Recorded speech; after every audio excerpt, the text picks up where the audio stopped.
போதி வணக்கம்.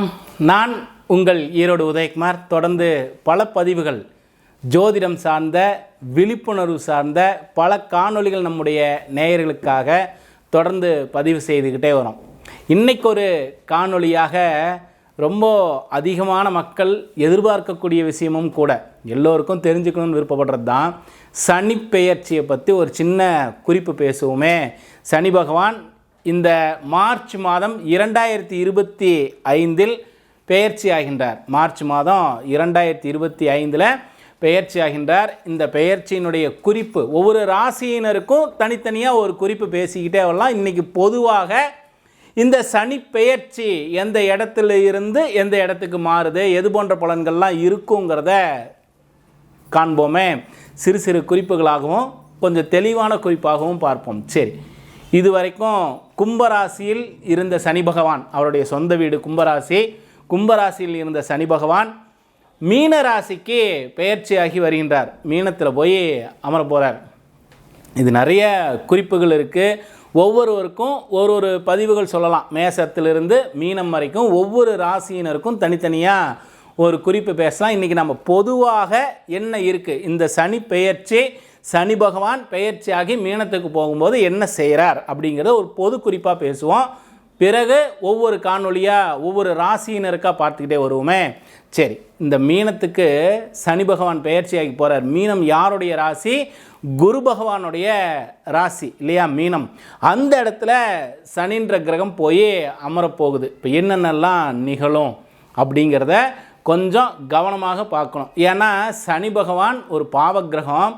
குருன்ற வீட்டில் போய் உட்காரார், குருவுடைய வீட்டில் போய் உட்காரார். அப்போது பல விஷயங்கள் ஆய்வுக்கு எடுத்துக்கணும். சனி பகவான் இருக்கக்கூடிய இடத்துல எந்தெந்த விஷயத்தையெல்லாம் ரொம்ப அதிகமாக கவனமாக எடுத்துக்கணுங்கிறது இருக்குது. ஏன்னா குருன்ற கிரகம் தனக்காரகன் அப்படின்னு சொல்கிறோம். குருன்ற கிரகம் ஒரு உயர்ந்த மரியாதைக்குரிய வணக்கத்திற்குரிய கிரகம் இல்லையா. குருன்னா ஒரு மரியாதைக்குரிய விஷயம். குருங்கிறது ஒரு தனம், பொருளாதாரம் சார்ந்தது. குருன்னா புத்திரக்காரகன்னு சொல்கிறோம். ஜோதிடத்தில் குருவை புத்திரக்காரகன் அப்படின்னு சொல்லுவோம். அவருடைய வீட்டில் மீனராசியில் சனி பகவான் பெயர்ச்சியாகி போய் உட்கார போகிறார். இப்போ சனி இருக்கக்கூடிய இடத்த ரொம்ப அதிகமாக கவனமாக எடுத்துக்கணும். எதுலாம் நம்ம விழிப்புணர்வாக இருக்கணுங்கிற குறிப்புகள் எல்லாம் இருக்குது. முதல்ல புத்திரக்காரகனுடைய வீட்டில் சனி பகவான் போய் உட்காராருனா குழந்தைகள், இந்த சனி பெயர்ச்சி ஆனதுக்கப்புறம் பார்த்தீங்கன்னா குழந்தைகள் சார்ந்த விஷயத்தில் எல்லோரும் அதிகமான கவனத்தோடு இருக்கணும். குழந்தைகளை பொதுவாகவே நம்ம ரொம்ப கவனமாக தான் பார்த்துக்குவோம். தனியாக எங்காவது வெளியில் அனுப்புறது, நீர்நிலைகளுக்கு குழந்தைங்களை தனியாக விடுறது, இது போன்ற விஷயங்கள் எல்லாம் கொஞ்சம் கவனமாக இருக்கணும்.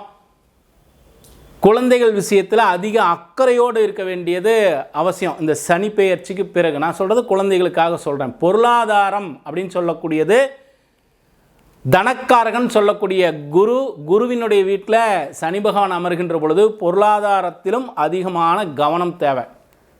எல்லோருக்குமே பொதுவாக இப்போ நம்ம சொல்லக்கூடியது எல்லோருக்கும் பொருந்தக்கூடிய விஷயத்தை தான் நம்ம பேசிக்கிட்டே வரோம். இதில் குறிப்பாக அரசியல் சார்ந்த விஷயங்கள் இந்த சனி பெயர்ச்சியில் நிறையா இருக்குது. அரசியல் சார்ந்த மாற்றங்கள் நிறையா இருக்குது. அதே போல் இந்த சனி பகவான் பெயர்ச்சியானதுக்கு பிறகு கோவில் சார்ந்த விஷயங்களில் குறிப்புகள் இருக்குது. கோவில், அரசியல், மதம் சார்ந்த விஷயம், இதில் எல்லாம் தீர்த்த யாத்திரைன்னு சொல்கிறோம். பொதுவாக நம்ம என்ன செய்வோம், நம்ம ஒரு வழிபாட்டிற்காக வெளியில் போகிறோம் இல்லையா. பக்கத்தில் இருக்கிற ஊருக்கு போகிறோம், பக்கத்தில் இருக்கக்கூடிய மாநிலத்திற்கு போகிறோம், வேறு ஒரு இடத்துல வேறொரு நாட்டில் போய் இறைவனை வழிபாடு செய்கின்ற தேடுதலோடு இருக்கக்கூடியவர்கள்லாம் இருக்கிறாங்க. வெளியில் பயணங்கள் செய்து இறை வழிபாட்டிற்கு செல்லக்கூடியவர்கள், தீர்த்த யாத்திரை செல்லக்கூடியவர்கள் எல்லாம் இந்த சனி பகவானுடைய பெயர்ச்சிக்கு பிறகு ரொம்ப கவனமாக இருக்க வேண்டியது அவசியம். முதல் குறிப்பே கவனத்திற்குண்டான குறிப்பாக தான் இருக்குது. ஏன்னா சனி பகவான் பெயர்ச்சியான தீர்த்த யாத்திரை போகிறவங்க கொஞ்சம் கவனமாக இருக்க வேண்டியது ரொம்ப அவசியம். அதே போல் குழந்தைகள் சார்ந்த விஷயத்தில் கவனமாக இருக்க வேண்டியது அவசியம். பொருளாதாரம் சார்ந்த விஷயத்தில் கவனமாக இருக்க வேண்டியது ரொம்ப அவசியம். அரசியல் எடுத்துக்கிட்டிங்கன்னா அரசியல் சார்ந்த விஷயம் பாருங்கள், பழைய கட்சிகளினுடைய ஆளுமை குறையும். புதிதாக துவங்கப்பட்ட கட்சியினுடைய வளர்ச்சி அதிகமாக இருக்கும். அரசியலில் ரொம்ப ஒரு மாற்றத்தை ஏற்படுத்தக்கூடிய சூழ்நிலைகள் எல்லாம் இருக்குது. இந்த சனி பெயர்ச்சியால் சனி குருவோட வீட்டுக்கு போனோன்னே புதிதாக துவங்கப்பட்ட கட்சி வளர்ச்சியை நோக்கி போகும். ஒரு நல்ல வளர்ச்சி ஏற்படும். பழைய கட்சிகளினுடைய ஆளுமையெல்லாம் குறையும். இதில் அரசியல் சார்ந்த பல குறிப்புகள் இருக்குது. மதம் சார்ந்தவர்களுக்கும் அரசியல் சார்ந்தவர்களுக்கும் ஒரு சின்ன குழப்பமான சூழ்நிலை. மதவாதிகள், மதத்தை பின்பற்றுபவர்கள் அரசியல்வாதிகளை கொஞ்சம் எதிர்த்து சில பிரச்சனைகளை எல்லாம் உருவாக்குவாங்க. இதெல்லாம் கொஞ்சம் விழிப்புணர்வாக இருக்க வேண்டிய குறிப்பாக இருக்கிறதுனால இந்த விஷயத்தை நம்ம தொடர்ந்து பேசுகிறோம். விழிப்புணர்வாக இருப்பதற்காக எது அதிலெல்லாம் நம்ம கவனமாக இருக்கணுங்கிற குறிப்புகளை நம்ம தொடர்ந்து பேசிக்கிட்டே வரோம். அரசியல்வாதிகளினுடைய பெயருக்கு அவப்பெயர்கள்லாம் ஏற்படக்கூடிய சூழ்நிலை இருக்குது. அரசியல்வாதிகளுக்கு அவப்பெயர்கள் ஏற்படக்கூடிய சூழ்நிலை இருக்குது. சற்று கவனமாகவும் இருக்க வேண்டியது அவசியம்.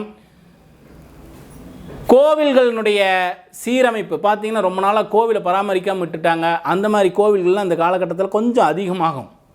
கோவிலை சரியாக பராமரிக்கல, கோவில் பாழடைஞ்சு போன கோவில்லாம் சீரமைக்க முடியாத ஒரு சூழ்நிலை, இது போன்ற விஷயங்கள்லாம் ஏற்படும். எதுக்காக இதையெல்லாம் பேசுகிறோன்னா, குருன்ற கிரகம் நம்ம முன்னாலேயே சொன்ன மரியாதைக்குரிய, வணக்கத்திற்குரிய, உயர்வான, கோவில் சார்ந்தது, மதம் சார்ந்தது, அரசியல் சார்ந்தது, குழந்தைகள் சார்ந்த விஷயங்களாக இருக்கிறதுனால நமக்கு எதெல்லாம் அந்த அந்த ஸ்தானத்திலெல்லாம் சனி பகவான் என்ன துன்பத்தை கொடுப்பாருங்கிற ஒரு விழிப்புணர்வுக்காக இந்த குறிப்புகள் எல்லாம் பேசுகிறோம்.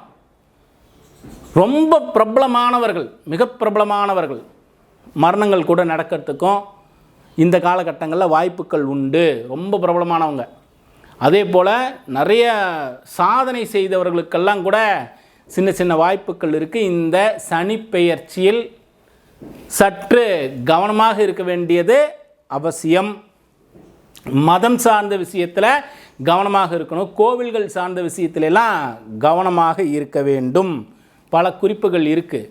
இந்த மீனத்தில் குரு பகவான் போய் அமர்கின்ற பொழுது பல குறிப்புகள் இருக்குது பேசுவதற்கு. நம்ம ஒவ்வொரு காணொலியாக தொடர்ந்து ஒவ்வொரு காணொலியாக நம்ம பேசுகின்ற பொழுது ஒவ்வொருவருக்கும் ஒரு குறிப்போடு சேர்த்து அந்த உலகியல் விஷயத்தையும் கொஞ்சம் சேர்த்து பேசிக்கிட்டே வருவோமே. ஒவ்வொரு காணொலியும் உங்களுக்காக, உங்களுடைய விழிப்புணர்வுக்காக நிறைய பேசுகிறோம். ஜோதிடர்கள் கொஞ்சம் கவனமாக இருக்கணும்.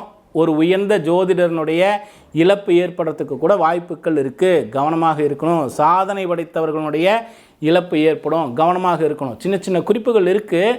இதை மறுபடியும் ஒவ்வொன்றா பேசிக்கிட்டே வரும். ஒவ்வொரு காணொலியிலையும் நிறைய விஷயங்கள் தொடர்ந்து பேசுவோம். நிறைய நன்மையான விஷயங்கள் நடப்பதற்கு அந்த இறைவனுடைய அனுகிரகத்தை வேண்டிக்குவோம். ஒவ்வொரு நாளும் தியானம் செய்வோம். ஒவ்வொரு நாளும் தியானத்திற்குண்டான சூழ்நிலையை நாம் ஏற்படுத்திக்குவோம். அருகில் இருக்கக்கூடிய கோவிலில் தியானத்தை செய்வோம்.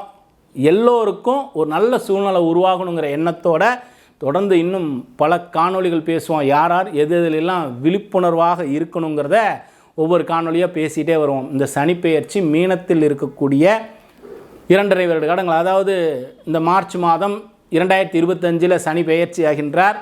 மீனத்தில் இருக்கக்கூடிய காலத்தில் விழிப்புணர்வு சார்ந்த விஷயங்களை பேசியிருக்கோம். சற்று இன்னும் அதிகமான குறிப்புகள் பேசுவோம். ஒவ்வொரு காணொலியிலையும் தொடர்ந்து பேசுவோம். போதி வணக்கம்.